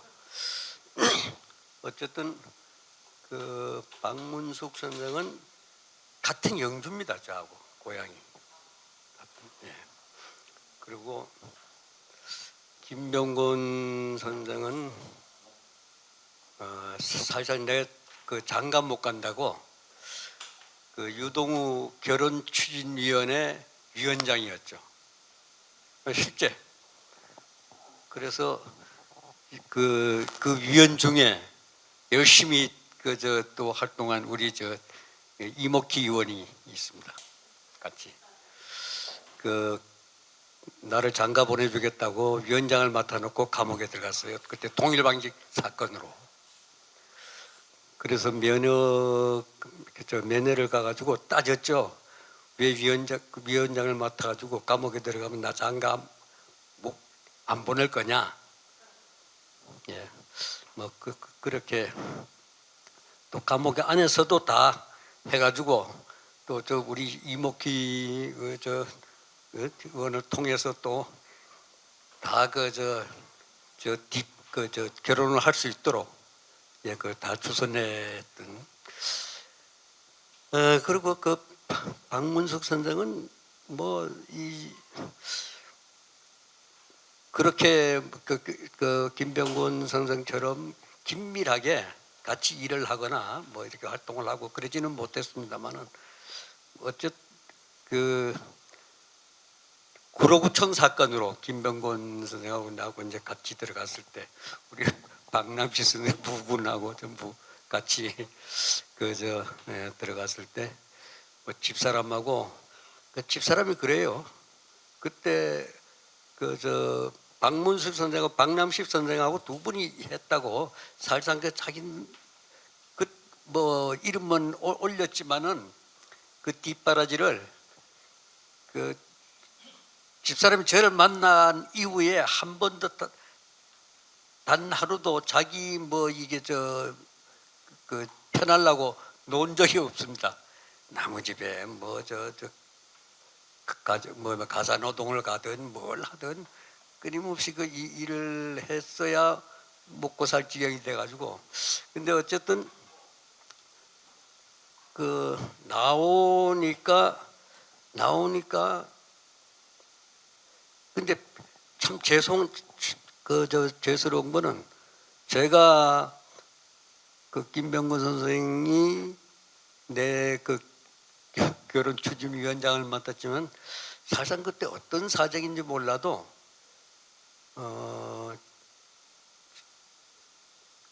제가 그때 구속도 있었나? 어쨌든 결혼식을 하는 걸 듣지도 못하고 가지도 못했어요. 정작. 그래서 나중에 박문수 선생을 본 게 바로 87년입니다. 그럴 정도로 아마 예, 여러 가지 사정이 있었을 텐데 제가 그 조금 뭐 이게 고문을 좀 많이 당한 게 그 후유증이 굉장히 심했고 그래서 상당히 좀 방황을 했던 적이 그 시기가 아마 그런데 한번 그 구로구청 갔다가 이제 나왔던 얘가 좀 일찍 나왔죠. 그 나오니까 박문 선생이 아이고 그 처음부터 나한테는 뭐 저 선배님 뭐 이게 그런 게 없었어요. 그냥 뭐 친한 오빠처럼 뭐 아니면 친구처럼 뭐 반말로 주고받고 그래도 아주 그 정감 있는 그 얘기가 또 오고 할 정도로 뭐 그렇게 해서 보게 됐는데 어쨌든 뭐 여러 가지 좀 이 박문수 선생님에 대한 첫 인상은 정말 참 강한 분이다 하는 생각이 딱 인상에서 제가 좀 관상을 좀 볼 줄 압니다. 딱 보면 아주 강하고 그것도 이렇게 얘기하는 거 보면 당신의 고통이나 뭐 어려움 이런 건 절대 남한테 얘기하지 않는 그 아주 그 체질적으로 그렇게 돼 있던 것 같아요. 그런저런 뭐 이게 기억들이 납니다만은 오늘은 그냥 여기까지만 얘기하고요. 나중에 정리해서 얘기할 때가 있으면 또 그때가 얘기하죠. 아주 감사합니다. 그러면 여기서 꼭 말씀하고 싶은데 제가 지금 아직 호명을 안 해갖고서 하고 싶은 말인데 못하신 분들이 여러분 계신 것 같습니다. 그래서 아니 김설희 선생님 뭐 하실 말씀 많으신 거 아니세요? 아니 그러면 이제 부득불 그 남자들한테 이 마이크를 줄 수밖에 없는 불상사가 생긴데.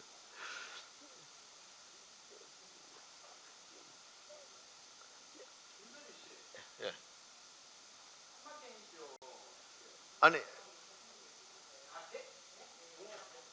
또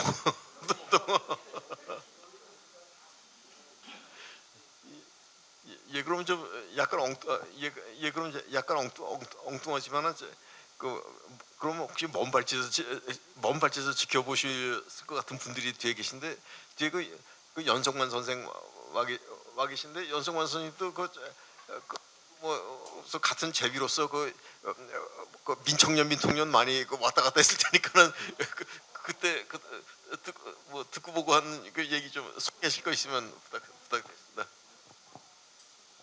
네, 안녕하세요. 저는 제가 느낌이 오늘 와서 들으면서 느낌이 별로 무시당하는 남자 중에 하나였던 것 같아요. 전 분명히 좀 그런 느낌이 있어요. 그러니까 사실은 만나기는 75년부터 만났죠. 이제 저는 농법회였고 이제 형수는 녹수회였고 그래서 만나서 뭐 사실은 뭐 만나는 일은 많았던 것 같아요. 그리고 만나서 한 얘기도 많고 근데 그런 얘기들이라는 게 어떻게 생각하면 매우 공식적인 얘기들이 대부분이었던 것 같고 사실은 뭐 이제 그 근태영 잡혀가고 그럴 때쯤에 뭐 이제 그 오가에 저도 이제 그 안에 들어가서 무슨 뭐 유인물 만들고 뭐 그럴 때 이제 만나서 얘기들 했던 거 하고 어쨌든 저도 그 형수에 관해서는 뭐 형수 뭐 결혼할 때쯤에 뭐 이런저런 얘기들이 그 결혼식 그 하기 전에 80년에 병건이 형하고 같이 제가 안양에 있었었거든요. 안양에 같이 같은 방에 감옥에 있다가 제가 한 달쯤 먼저 나왔는데 먼저 나왔더니 형수 찾아와서 내가 면회 간다 같이 가자 이래갖고서 한번 갔던 적이 있고 그래서 그때쯤에 이제 사실은 그 전부터 두 분은 만났던 것 같은데 그때쯤에 이렇게 엮였구나 이렇게 이제 제가 알게 됐던 것 같아요. 그러고는 뭐 그 뒤에는 계속 느낌은 어쨌든 정말로 단아한 분, 그리고 자기 얘기를 정말 잘 안 하는, 자기 속 얘기는 별로예요. 제가 이제 무시당한 남자이기 때문에 더 얘기를 안 했을 것 같은 생각은 있는데, 그럼에도 불구하고 하여간 뭐 저 병건영하고의 관계나 뭐 이런 것 때문에 만나서, 그리고 사실은 꽤 오랜 기간 동안 병건영 그 뭐 이제 묘지 참배나 이런 부분들을 제가 쭉 챙기고, 뭐 또 한 15주기 때쯤인가 형수 상황이 굉장히 만만치 않다는 얘기를 듣고 그 좀 모금을 한 적이 있어요. 모금 일을 제가 주도를 했는데, 그때도 사정 얘기는 저한테 거의 안 했어요. 사실은 들은 거예요. 몇 분들한테 얘기를 듣고, 그래서 그 일을 좀 진행해야 되겠다 그래서 몇 사람들하고 일을 추진해서 어쨌든 뭐 약간의 돈을 모아서 전달하기도 했는데, 그럴 때도 절대로 내가 어떻게 살았다, 내가 어떻게 살고 있다 뭐 이런 얘기를 입 밖에 전혀 안 낸 거예요. 나중에 돈을 전달할 때도 되게 미안했어요. 쉽지가 않았어요. 뭐 그런 느낌이 있고, 돌아가실 때는 정말 이렇게 연락을 안 할 수가 있나 이런 생각을 하다가 바로 전날 뭐 아까 윤순녀님 말씀하셨던 것처럼 뭐 그런 정도입니다. 저도. 네. 예, 감사합니다. 예, 감사합니다. 그 오늘 상당히 하여튼 소득이 많은 그 집단회가 된 것 같습니다. 그래서 지금도 그 말씀하실 건 굉장히 많을 것 같은데, 오늘 잠깐 마무리하기 전에 잠깐 여기 호 선생님하고 김 선생님 어때 가족들 중에서 어디 한 분만 마지막으로 말씀하실까요? 어떻게 말씀? 예, 그럼 여기 말씀드리겠습니다. 예, 마무리 전에. 아유, 너무 제가 좀 잘 모를 때, 저는 지방에 살아가지고 언니하고 많이 이 시간을 같이 막 보낸 시간이 너무 적은 것 같아요. 그래서 언니가 어떻게 살았는지에 대해서는 막연히 그냥 고생한다. 언니가 너무 오빠 만나서 고생한다. 이제 언니가 바깥에서 뭐 이렇게 많이 품이 넓어서 뭐 오지랖이 넓어서 했다는 얘기 들으면, 저는 또 한편으로 아까 희진이가 얘기했듯이 뭐 우리한테는 그런 생각이 들 정도로 시간을 함께 한 게 너무 작았던 것 같아요. 네. 그렇지만 이제 사실 언니가 아플 때 저한테도 연락이 없었고 아무한테도 연락이 없었다는 게, 제가 그 순간에 아이들한테 연락을, 저는 그때 너무 충격이 크고 혼란스러워서 기억이 지금 막 이렇게 잘 정확하게 안 나요. 그날이었는지 그 다음 날이었는지 기억이 잘 안 나는데, 어떻게 이렇게까지 얘기를 안 할 수가 있는지. 그 앞에 만났을 때도 뭐 이 팔을 이렇게 하고 있는데, 뭐지, 팔로 이렇게 기부스 하고 있는데 왜 그러고 있냐 하니까 다쳤다고. 그래서 그냥 다쳤구나 생각하고, 너무 표를 안 내니까 네, 도저히 알 수가 없었는데, 연락이 왔을 때는 이제 언니를 알아볼 수도 없을 정도로 그런 상태에서 제가 보게 됐고, 아무튼 언니가 마지막에 하는 말은 믿기지 않은, 저도 이 말, 언니가 말을 하지만 그 입 앞으로 제 귀를 갖다 대지 않으면 무슨 말인지 소리도 안 들릴 정도로 그렇게 약한 소리였지만, 잘 놀다 간다고 그랬어요. 제가 이 말을 언니, 가까운 친구분한테 하니까 제가 지어낸 말일 거라고. 아무튼 다른 사람이 듣기 좋아라고 그냥 그 지어내서 한 말 아니냐고 그러는데, 저는 분명히 그렇게 들었어요. 그래서 그게 언니가 평소에 굉장히 이렇게 웃잖아요. 그냥 무조건 웃잖아요. 웃는 그 모습이 그 마지막 말을 어떻게 제가 해석해야 될지 이렇게 원래 사람이 컸나? 이걸 잘 놀다 간다라고 할 정도로 컸나? 정말 언니는 저도 떨어져 있으면 아유 언니 정말 고생한다라고 생각하지만 막상 만나면 아무 걱정도 없는 제가 그런 생각이 별로 뭐 안 날 정도로 그냥 언니는 담담하게 항상 웃고 그래서 저도 언니한테 의지를 하는 그런 사람 제 기억에는 그런 사람이었습니다. 아무튼 이제 이 자리를 빌어서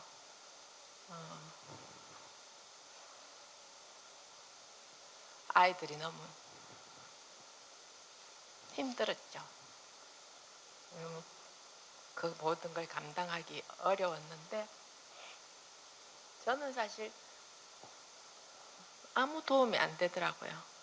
그렇지만 이렇게 삼촌 이모들 항상 이렇게 옆에서 있어주고 챙겨주셔서 정말 감사합니다. 예, 그럼 마지막으로 사무처 다음 분 순서 좀 안내 좀. 이사님 말씀 괜찮습니다. 이따가 예, 좀 준비된 그 여기 집회 집담회 이 공간에서는 이 정도 그 얘기가 나누신 걸로 될 것 같습니다. 그리고 제가 듣기로는 여기 채비 이 공간에서 아마 발인 어떤 그 자리가 있었다고 제가 간접적으로 들은 적도 있어요. 이제 이 공간이 아닌가요? 다른 네. 뭔가 그 일을 예. 실제 이 공간에서 그 채비라는 용어도 그렇지만은 그런 일도 하고 있으거든요. 예, 그런 얘기 들었습니다. 그러니까 뭔가 인연이 있습니다. 이 채비와도. 예. 그러니까요. 예. 그런 말씀을 제가 이 공간 아닌데 장례일을 채비에서 이렇게 맡아서 같이 하셨다는 얘기인 것 같습니다. 자, 그러면 그 다음 안내 말씀은요. 여기 바로 요 길 바로 건너편에 황토골이라는 데가 있습니다. 여기 그동안에 바로 놀무부족간이었는데 아마 여기가 장사를 그만두게 돼가지고 추천을 받았거든요. 여기 채비 사람한테. 그랬더니 돌보니까 좀 더 좋은 느낌도 드는데 바로 길 건너면 예약이 돼 있거든요. 그래서 거기서 가급적이면은 여기에서 나누신 얘기를 좀 이어서 서로 좀 담소를 나눌 시간을 가졌으면 고맙겠습니다. 그러면 이걸로 마치도록 하겠습니다. 예. 박수로 마치면 좋겠습니다. 예. 잠깐만요. 어때?